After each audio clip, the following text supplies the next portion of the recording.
Հարց համար 13 սուբվենցիոն ծրագրերին գումար հատկացնելու մասին հարցազեկուցող տարածքային կառավարման եւ ենթակառուցվածքների նախարար Դավիթ Խուդացյան։ Համեցեք, պարոն Խուդացյան։ Շնորհակալ եմ, պարոն վարչապետ, մեծարգո վարչապետ, հարգելի գործընկերներ, ձեր քննարկման եմ ներկայացնում պետական համաֆինանսավորման ծրագրով համայնքների ենթակառուցվածքների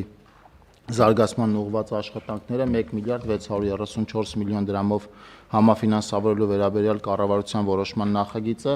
նախագծով առաջարկում ենք համաֆինանսավորել 13 համայնքների թվով 16 սուբվենցիոն ծրագրեր ըստ մարզերի հետևյալ բաշխվածությամբ Արագածոտնի մարզ 1 ծրագիր, Արարատի մարզ 3 ծրագիր, Արմավիրի մարզ 4 ծրագիր, Գեղարքունիքի մարզ 2 ծրագիր, Կոտայքի մարզ 3 ծրագիր, Տավուշի մարզ 3 ծրագիր, միաժամանակ պարոն վարչապետ, հարգելի գործընկերներ, կցանկանամ նշել, որ այս համաֆինանսավորումը հաստատելու պարագայում արդեն 7 միլիարդ 35 միլիոն դրամի համաֆինանսավորված ծրագրեր կունենանք 2026 թվականի պետական բյուջեից։ Խնդրում եմ հաստատել։ Շնորհակալ եմ, պարոն Խուդացյան։ Նախ թվարկենք այն ծրագրերը, որոնք ֆինանսավորում ենք այս փաթեթով։ Արագածոտնի մարզում Ապարան համայնքի Ապարան, Ծաղկաշեն, Արագած, Քուչակ բնակավայրերի ներհամայնքային ճանապարհների ասֆալտապատում ընթացքի մեջ են աշխատանքները, այս պահին ասֆալտապատվել է շուրջ 2 կիլոմետր ճանապարհ։ Արարատի մարզի Մասիս համայնքի Այնթափ, Արևաբույր, Ներքին Խարբերգ, Ներքին Կյուրին կամ Նոր երևի, Ջրահովիտ բնակավայրերի փողոցների նորոգում ասֆալտապատմամբ կատարված շինարարական աշխատանքների 70%-ն է կատարված, ասֆալտապատվել է 10 կիլոմետր ճանապարհ։ Մասիս համայնքի Արբաթ, Արևաբույր, Գեղանիստ, Խաչփար, Նորաբաց բնակավայրերի ջրամատակարարման համակարգերի կառուցում կատարված է աշխատանքների 90%-ը, կառուցվել է 6.5 կիլոմետր երկարությամբ ջրամատակարարման համակարգ, շահառուները 327 տնային տնտեսություն եւ Արտաշատ համայնքի Ոստան, Դվին, Այգեստան, Կանաչուտ, Նորաշեն, Բերթիկ եւ Վերին Արտաշատ բնակավայրերի գազաֆիկացում ավարտված են աշխատանքները 61 տնային տնտեսության համար 3.8 կիլոմետր երկարությամբ գազատար է կառուցվել։ Հաջորդը Արմավիրի մարզում Վաղարշապատ համայնքի Դաշտ բնակավայրի Բարեկամություն եւ Համերաշխություն փողոցների գազաֆիկացում կատարված է շինաշխատանքների 90%-ը, կառուցվել է 1.8 կիլոմետր երկարությամբ գազատար, շահառուները 112 տնային տնտեսություն։ Արաքս համայնքի Ջրառատ բնակավայրի Մկրտչյան եւ Արարատյան փողոցների Գրիբոյեդով բնակավայրի Սևակ փողոցի Առատաշեն եւ Խորոնդ բնակավայրերի փողոցների գազաֆիկացում աշխատանքները ավարտվել են 1.7 կիլոմետր երկարությամբ գազատար է կառուցվել, շահառուները 38 տնային տնտեսություն։ Մեծամոր համայնքի Շենավան բնակավայրի մանկապարտեզի կառուցում եւ հարակից տարածքի բարեկարգում կատարված է շինարարական աշխատանքների 85%-ը, նախադպրոցական հաստատությունը նախատեսված է 80 սանի համար։ Արմավիր համայնքի Արմավիր քաղաքի կենտրոնական հրապարակի շատրվանի վերակառուցում ավարտական փուլ վերակառուցվել է 220 քառակուսի մետր մակերեսով կենտրոնական շատրվանը։ Ինչի ավարտական փուլ, պարոն Խուդացյան, չի ավարտվել, ինչի ծրագիր։ Ավարտել է, պարոն վարչապետ, այս 5%-ն է, չնայած սալիկապատման հետ կապված որոշակի բաներ են եղել, գիտեմ, որ քանդել են տվել սալիկապատված 5%-ն է ընդամենը։ Շատ լավ։ Գեղարքունիքի մարզում Մարտունի համայնքի Լիճք բնակավայրի մշակույթի տան նորոգում կատարված է աշխատանքների 95%-ը, նորոգվել է 310 քառակուսի մետր մակերեսով տարածք։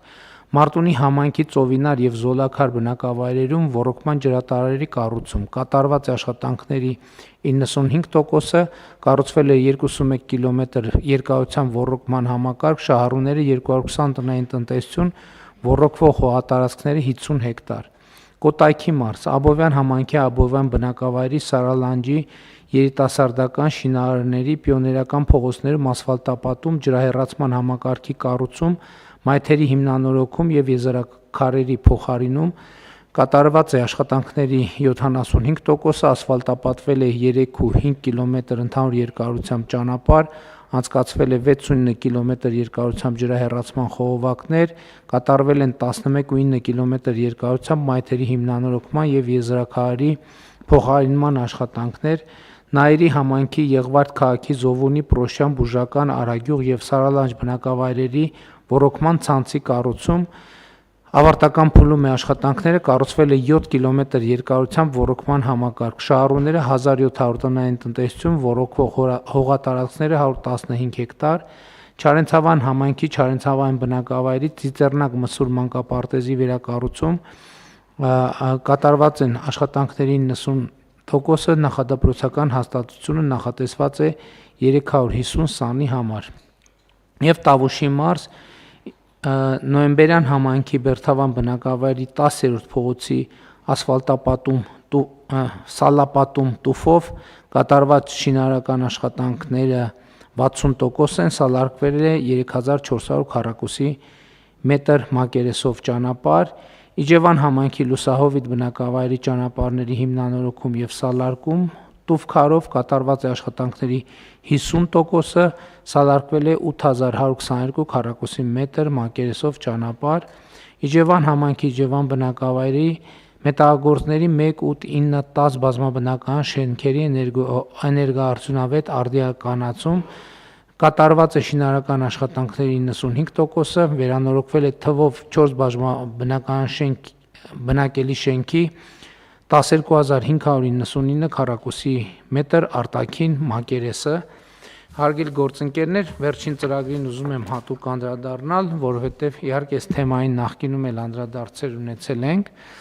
եւ վերջերս նաեւ առիթ ունեցել եմ, քանի որ գտնվում է Իջևանում եւ այս ծրագրից բնակիչների արձագանքը շատ դրական է, որովհետեւ գործնականում մարդիկ տեսնում են կոմունալ ծախսերի էական կրճատում։ Ես հիմա ճիշտ է, չեմ կարող ասել, մենք շրջակա միջավայրի նախարարությունում էր ծրագիրը, ճիշտ եմ հիշում, չէ՞։ Այդ ծրագիրը էներգոարդյունավետության ծրագիր ունեցել ենք, ավարտվել է, պարոն վարչապետ։ Դե ես հենց այդ եմ ասում, որ մեզ պետք է գտնել ձև շարունակել այդ ծրագիրը եւ ընդհանուր առմամբ, երբ որ մենք խոսում ենք էներգետիկ վերափոխման մասին, այս մասնավորապես բնակարանների էներգոարդյունավետության բարձրացումը էներգետիկ վերափոխման եզրափակիչ փուլն է եւ հիմա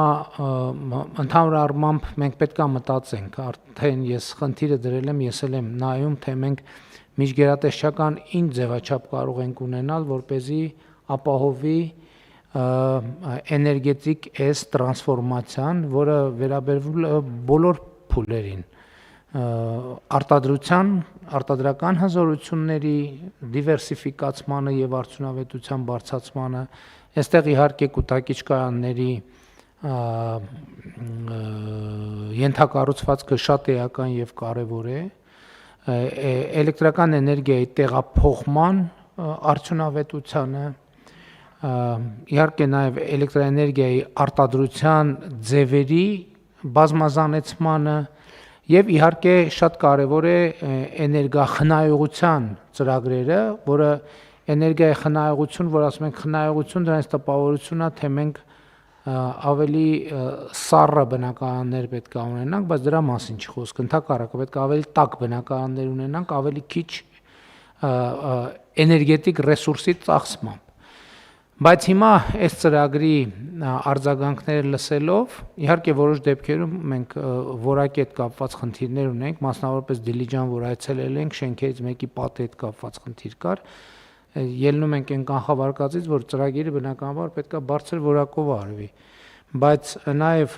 իմ արձագանքը հետևյալն է, որ այս ծրագրով մենք ներդրված գումարը մենք գործնականում ուղիղ դնում ենք մարդկանց գրպանը, ուղիղ,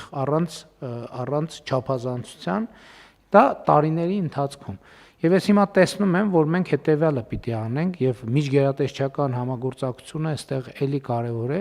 որ մենք պետք է նայենք հանրապետությունը, մենք քանի պանելային շենք ունենք, որոնք սեյսմիկ խնդիր չունեն եւ մեր պլանն է նա, որ առաջիկա 50 տարում այդ շենքերը լինելու են եւ շահագործվելու են որպես այդպիսին։ եւ մենք խնդիր պետք է դնենք բոլոր պանելային շենքերը էներգա արդյունավետության այս ծրագիրը իրականացնենք եւ ելի եմ ասում մենք այո պետք է ֆինանսավորենք, բայց նաեւ դրանով մենք ուղիղ մարդկանց այդ ընտանիքների գրպանը կամ ընտանեկան բյուջեում կոնկրետ ներդրում ենք անում եւ նաեւ էներգա արդյունավետության խնդիրն ենք լուծում, բայց դա իմ ընկալմամբ միջգերատեսչական կամ որևէ ֆորմատով աշխատանքային խմբի գործունեության մի փոքր հատվածը պետք է լինի եւ ընդհանրապես էներգետիկ տրանսֆորմացիան, ինչպես մենք արձանագրել ենք Հայաստանի տնտեսական եւ ինստիտուցիոնալ վերափոխման դոկտրինի մեջ, պետք է լինի մեր աշխատանքի ամենակարևոր ուղղություններից մեկը եւ իհարկե մեզ անհրաժեշտ է նաեւ ուսումնասիրել այն փորձը, որը արդեն կա։ Մասնավորապես Գերմանիայի Դաշնություն նախորդ տարեվերջին իմ կատարած այցի ընթացքում մենք այդպիսի մի այց ունեցանք, որը ամբողջությամբ բնակելի մի հատված էր, ըստ էության նոր կառուցված կամ մասամբ նոր կառուցված թաղամաս, որը ամբողջությամբ հենված է էներգետիկ նոր տրամաբանության վրա եւ էներգիայի, իմիջիայլոց էներգետիկ վերափոխման տրամաբանության մեջ, օրինակ իրերի ինտերնետը եւ խելացի բնակարանների տրամաբանությունը շատ էական նշանակություն ունի, որովհետեւ մենք չգիտենք ընդհանուր պետական գերատեսչության շենքերում մենք մեծ ծավալով էլեկտրաէներգիա ենք ծախսում, որի կարիք չկա, բնակարաններում էլ, ասենք սարքեր եւ լամպեր, որոնց կարիք չկա, մոռանում ենք, տենց կարան նույնիսկ օրերով միացրած մնան։ Եվ դա չի կառավարում։ Ես սրա համար եմ ասում, որ այս բոլոր կոմպոնենտները պետքա դրվեն եւ զուգահեռ Հայաստանում պետքա զարգանա։ Եվ նաեւ իրերի ինտերնետը պետքա էականորեն զարգանա, որ արդեն աշխարհում կա։ Այսինքն բնակարանում կենցաղային սարքերի հերրավար կառավարման հնարավորություն, ասենք դուս ես եկե, օրինակ օթորակիչը մոռացել ես անջատել, գնացել ես 200 կիլոմետր հեռու ես։ Այսինքն նման բաների վրա այնքան էլեկտրաէներգիա ծախսվում, որ եթե այդ չծախսվի, շատ էական գեներացիա կապահովի։ Այսինքն մենք մտածում ենք անդադ եւ ճիշտ ենք անում, պետք է մտածենք նոր էլեկտրաէներգիայի արտադրության կարողություններ ունենալու համար, բայց մեր աչքի դեմ այդ էլեկտրաէներգիան արտադրվում է եւ կորում է եւ մենք երբ որ այդ խնայողության ռեժիմները դնենք, այդ խնայողությունը լավ չի ինչ ունես տպավորությունը, թե պետք է բան անենք, էլի կչմտենք, որ չօգտագործենք, ուրիշ բառապետ, արդյունավետությունը բարձրացնելով մենք շատ մեծ էֆեկտների կարող ենք հասնել, մանավանդ այսօրվա միջավայրում, երբ որ մեր ներդրումային ծրագրերով մեզ գնալով ավելի ու ավելի շատ էլեկտրական էներգիա է պետք լինելու, բայց ամեն դեպքում դա եւ ընդ որում տնային ընտանիքների բյուջեներից արվում են ծախսեր, որ չի հաշվարկվում, ոչ մեկ չի հաշվարկվում։ Այսօր մենք խոսում ենք բարեկեցության մասին, աղքատության մասին։ Մենք չգիտենք մեր տներում ինչքան սարք անիմաստ միացրած մնաց եւ մենք մի ամիս, 2 ամիս, 3 ամիս, մի տարի, 5 տարի, 10 տարվա ընթացքում ինչքան փող դրա համար ավել գնաց։ Երբ որ հաշվարկ արվի, կարող մի հատ մեծ կլորիկ գումար է ձևավորվելու։ Չի կարա այդպես չլինի, չի կարա բացառված է, որ այսօր համատարած այդ խնդրեմը կա։ Եվ միշտ էլ եղել է։ Այսինքն էներգետիկ տրանսֆորմացիա ասելով ես այս նկատի ունեմ, որ էներգիայի մասին մեր պատկերացումները էականորեն պետքա փոխվեն։ Կամ էլի նույն օրինակն եմ ուզում բերեմ, երբ որ նախորդ տարի թոշակառուներից մեկի հետ հանդիպում էի արել եւ մարդը բացատրում էր, որ դե ասում էր թոշակը չի հերիքում, որ տունը տաքացնենք։ Եվ սկսում էր եւ երբ որ ես հետաքրքրվեցի, ես հասկացա ինչքան էլ թոշակը բարձրացնենք, այդ տունը չի տաքանալու, որովհետեւ այդ տունը էներգա արդյունավետ չի, ասենք լավ, միջին բանը 17 աստիճանը կարող ենք դարձնել 17.2 կամ 17.5, բայց դրանից բան չի փոխվում, որովհետեւ եթե էներգա արդյունավետ չի, այսինքն պատուհանների արանքից փչում է, ինչքան ուզում ես բան արա։ Ինչքան կարաս ջերմություն ներմղես այդ բնակարան, որ այդ բնակարանը կայուն ջերմաստիճան ունեն, դա բացառված բան է, չի կարող լինել այդպիսի բան պարզապես։ Հետևաբար ես հենց այս նկատի ունեմ էներգետիկ տրանսֆորմացիա ասելով եւ սա մեծ աշխատանք է, ելի եմ ասում, սա մի նախարարության աշխատանք չի, այստեղ մենք պետքա կառավարման ավելի ճկուն ֆորմատներ ունենանք, որպեսզի մենք կարողանանք համատարած, այսինքն ռազմավարությունը եւ պլան ունենալ եւ մշակել, բայց այդ ծրագիրը, որը ավարտվել է եւ որը դժբախտաբար, ես ինչքան հասկանում եմ, ամբողջ ծավալով մենք տենց է չկարողացանք իրականացնել, եւ այդ թվում մեր ընկալումներ, այդ համակարգային դիմադրությունը տեղել է արտահայտվում։ Նախ ընկալում չկա։ Այսինքն նույնիսկ բնակիչներ, երբ որ մենք սկսում ենք այնտեղ, մարդիկ դեռ չեն բանանում, չեն ընդունում, որովհետեւ այնտեղ կտոր կար 5%, թե ինչքան բնակչությունը պետքա վճարի եւ այդպես շարունակ։ Եվ մենք պետք է այդ օրինակով ցույց տանք, որ 5% վճարելով իրանք 70% խնայողություն են անում։ Եվ այդ նույն տրամաբանությունը մենք դնենք եւ նաեւ գործընկերների հետ բանակցենք, գուցե հնարավոր լինի նաեւ չօգտագործման մասը նորից բերել այդ ծրագրի եւ շարունակել։ Բայց սա շատ կարեւոր ռազմավարական ծրագիր է եւ խնդիրը ավելի մեծ եմ ձևակերպում։ Հանրապետության բոլոր պանելային շենքերը մենք պետք է խնդիր դնենք, որ լուծենք, չգիտեմ դա ինչքան ժամանակ կտևի, այդ նույն բանաձևով բնակչությունն էլ պետք է մասնակցի, որովհետև այդտեղ կոնկրետ Իջևանի դեպքում ինչքան հասկացա, վերելակների փոփոխություն էլ է տեղի ունեցել եւ այլն, իմիջիայլոց այդ շենքերում երևի շահագործման օրից վերելակ չի աշխատել, հիմա վերելակները աշխատում են եւ այդպես շարունակ։ Հաջորդը, որ էլի Իջևանի հետ կապ ունի, ես առիթ ունեցել եմ այս դահլիճում ասելու, որ մենք Իջևանում սուբվենցիոն ծրագրով իմ հանձնարարությամբ, բայց սուբվենցիոն ծրագրով լողավազան ենք բացօթյա ստեղծել եւ որը արդեն սկսում է աշխատել։ Իհարկե այնտեղ որոշ տեխնիկական խնդիրներ են ի հայտ գալիս, որովհետեւ էլի նոր բան է բոլորովին մեզ համար եւ ջրի մաքրման հզորությունները կամ համակարգը պետք է ավելի լավարկվի։ Դա էլ համատարած խնդիր է Հայաստանի համար, որ մասնավորապես Հայաստանի բնակավայրերի, քաղաքների մի մեծ մասում երեխաները ուղղակի լողալու տեղ չունեն։ Եվ դա խնդիր է, եւ ես կարծում եմ, որ մենք առաջիկայում պետք է կենտրոնանանք եւ դա էլ տեղավորելով մեր նախընտրական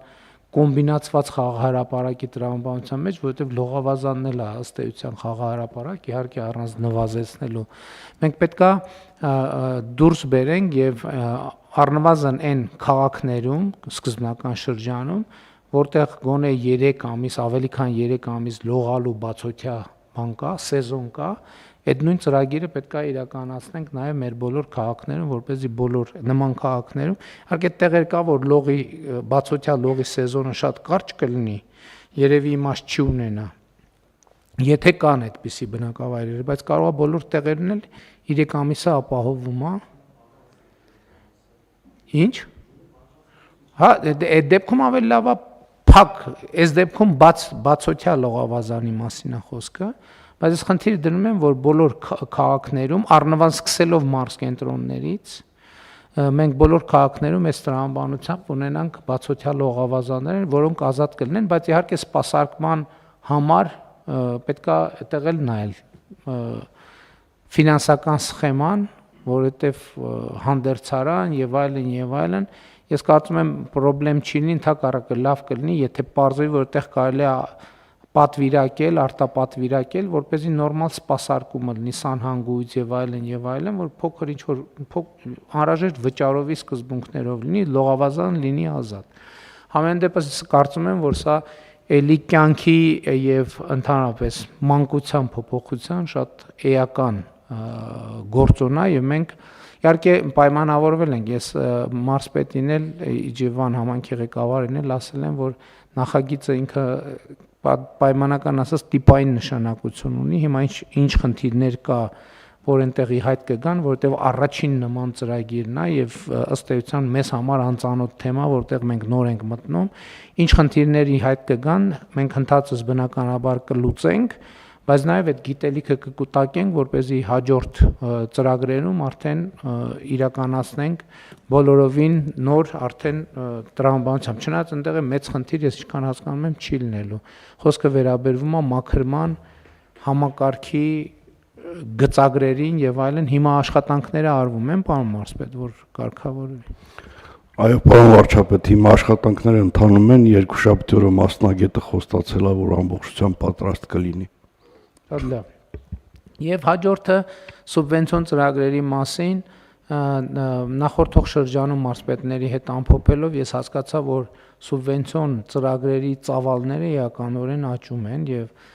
գործնականում այն ինչ որ արվել է նախորդող 8 տարվա ընթացքում, հիմա համայնքները ընդհանուր կա որ մի տարվա 2026 թվին ներկայացնում են այդ ծավալի ծրագրեր, բայց նաև ես ուզում եմ ասել, որ ակնհայտ է, որ սուբվենցիոն համակարգը մեր ամենահաջող նախագծերից է, որը էականորեն վերափոխել է եւ հանրապետությունն է ընդհանուր առմամբ վերափոխել եւ տարածքային համաչափ զարգացման տրամաբանությունը այնտեղ արտահայտվում է եւ իհարկե մենք մաքսիմալ պետքա այդ ծավալները վերցնենք եւ այդ ծավալներով շարունակենք առաջ գնալ եւ իմ ընկալումն է նա, որ եթե մենք այս տրամաբանությամբ գնանք, այն փոփոխությունը, որ մենք տեսել ենք նախորդող 8 տարիներին, այդ տրամաբանությունը մենք առաջիկա 3 տարիներին, այո։ Չէ, դա բան չի, դա քննարկման ենթակա չի, դա պետք է արվի։ Համեցեք։ Պարոն վարչապետ, ամբողջովին համաձայն եմ, մենք նախորդ տարի պատմական մեծ չափի համաֆինանսավորում ենք ունեցել, շուրջ 60 միլիարդ դրամի 2025 թվականին աշխատանք ենք իրականացրել, որոնց կեսից ավելին ֆինանսավորել է պետական բյուջեից, իսկ ծավալների շեշտակի աճը պատկերացնելու համար ընդհանրապես կասեմ, որ հիմա շուրջ 1 տասնյակի մոտ համայնքներ ունենք, որոնց ասֆալտապատման հայտերը միայն գերազանցում են 3 միլիարդը, 4 միլիարդը, դա այն հայտերն են, որոնք ներկայացվել են 2026 թվականի համար։ Ես էլի ուզում եմ մեր քաղաքացիների ուշադրությունը հրավիրել հետևյալ խնդրի վրա, մենք առաջիկայում պետք է աշխատենք եւ նաեւ գնահատական ունենանք բնակավայրերում ստվերի կրճատման տեմպերի մասին։ Խոսքը նրա մասին է եւ այդ հնարավորությունը մենք ոնց որ թե արդեն մեր տեխնիկական բաներով, մոդուլներով ունենք, մենք պետք է գնահատենք ամեն բնակավայրում ստվերը ինչքան է կրճատվում, որը արտահայտվում է ՀԴՄ կտրոնների, այսինքն առևտրի արձանագրմամբ։ Մենք կունենանք փորձագիտական եւ դա նույնպես որպես գործակից հաշվի կառնվի, որովհետեւ եւ այս process-ը նաեւ մեր բյուջեի եկամուտների հավաքագրումները, եկամտային մասի դինամիկան մեզ հուշում է, որ դա գործոն է, որը իրական ազդեցություն է ունենում եւ հետո մենք պետք է գնանք այս տրամաբանությամբ։ Ես նաեւ պետական եկամուտների կոմիտեի նախագահի առաջ խնդիր եմ դրել, որ մեզ այս բանի ինչ էր անունը դրոշմապիտակներով համակարգ, այսինքն ապրանքների ցանկը պետք է ընդլայնվի մաքսիմալ, այս տարի մաքսիմալ պետք է ընդլայնվի։ Հաջորդող շրջանում մենք պետք է մտածենք այս շուկայում այլընտրանքներ ձևավորելու հնարավորությունների մասին։ Այսինքն հիմա մի օպերատոր ունենք, ապագայում մենք կմտածենք մի քանի կամ երկու օպերատոր ունենալու մասին, բայց 26 թվի ընթացքում 27 թվի հունվարի 1-ից մաքսիմալ պետք է ընդլայնված լինի այս դրոշմապիտակավորման, այսինքն ինչը հնարավոր է դրոշմապիտակավորել, ամեն ինչը պետք է դրոշմապիտակավորել։ Այն ինչ որ հնարավոր չի դրոշմապիտակավորել, էդ էլ է պետք դրոշմապիտակավորել, որովհետև տենց բան չկա, որ հնարավոր չի դրոշմապիտակավորել։ Այսինքն եթե ապրանքներ կան, որոնց գինը, չգիտեմ, այդքան չի, որ բայց եթե համախառն գինը այդքան, այդ էլ է պետք դրոշմապիտակավորել։ Եվ հաջորդ էլի ուզում եմ հիշեցնել, որ դա էլ է անհետաձգելի։ Մենք միկրոբիզնեսի շեմը պետք է կրկնապատկենք եւ պետքա կարգավորում մտցնենք, որ X ժամանակում, եթե որևէ ձեռնարկություն դա վերաբերվում է եւ միկրոբիզնեսին եւ շրջանառության հարկով աշխատողին, տարվա մեջ օրինակ կնայենք 3 անգամ ՀԴՄ չթողարկելու համար բան եղավ, արձանագրվեց ՀԴՄ բաց չթողնելու փաստ, 5 տարի ինքը պետքա զրկվի ընդհանրապես եւ միկրոբիզնեսի եւ շրջանառության հարկի ոլորտում աշխատելու։ Այսինքն պետքա միանգամից մտնի եւ 5 տարի պետքա արգելվի, միայն ավելացված արժեքի հարկի համակարգով պետքա աշխատի։ Ես հասկանում եմ, որ կարա ոմանց համար սա նշանակի դե ֆակտո փակում, բայց ուրեմն թող ՀԴՄ կտրոնները թողարկեն։ ՀԴՄ կտրոնները պետքա թողարկվեն, չի կարող այլ կերպ լինել։ Հիմա ես հանձնարարում եմ, որ այս երկու կարգավորումը իրար հետ անենք, որպեսզի հունվարի 1-ից 2027 թվի աշխատի։ Միկրոբիզնեսը 24-ից դառնա 50 միլիոն դրամ տարեկան շրջանառությունը, բայց ցանկացած միկրոբիզնեսով եւ շրջանառության հարկով աշխատող ցանկացած ընկերություն, որ մի տարվա մեջ Ես չգիտեմ, դա քիչ եմ ասում, նորմալ չի մի տարվա մեջ 3 շեմ դնել, 3 անգամ ՀԴՄ կտրոն չթողարկելու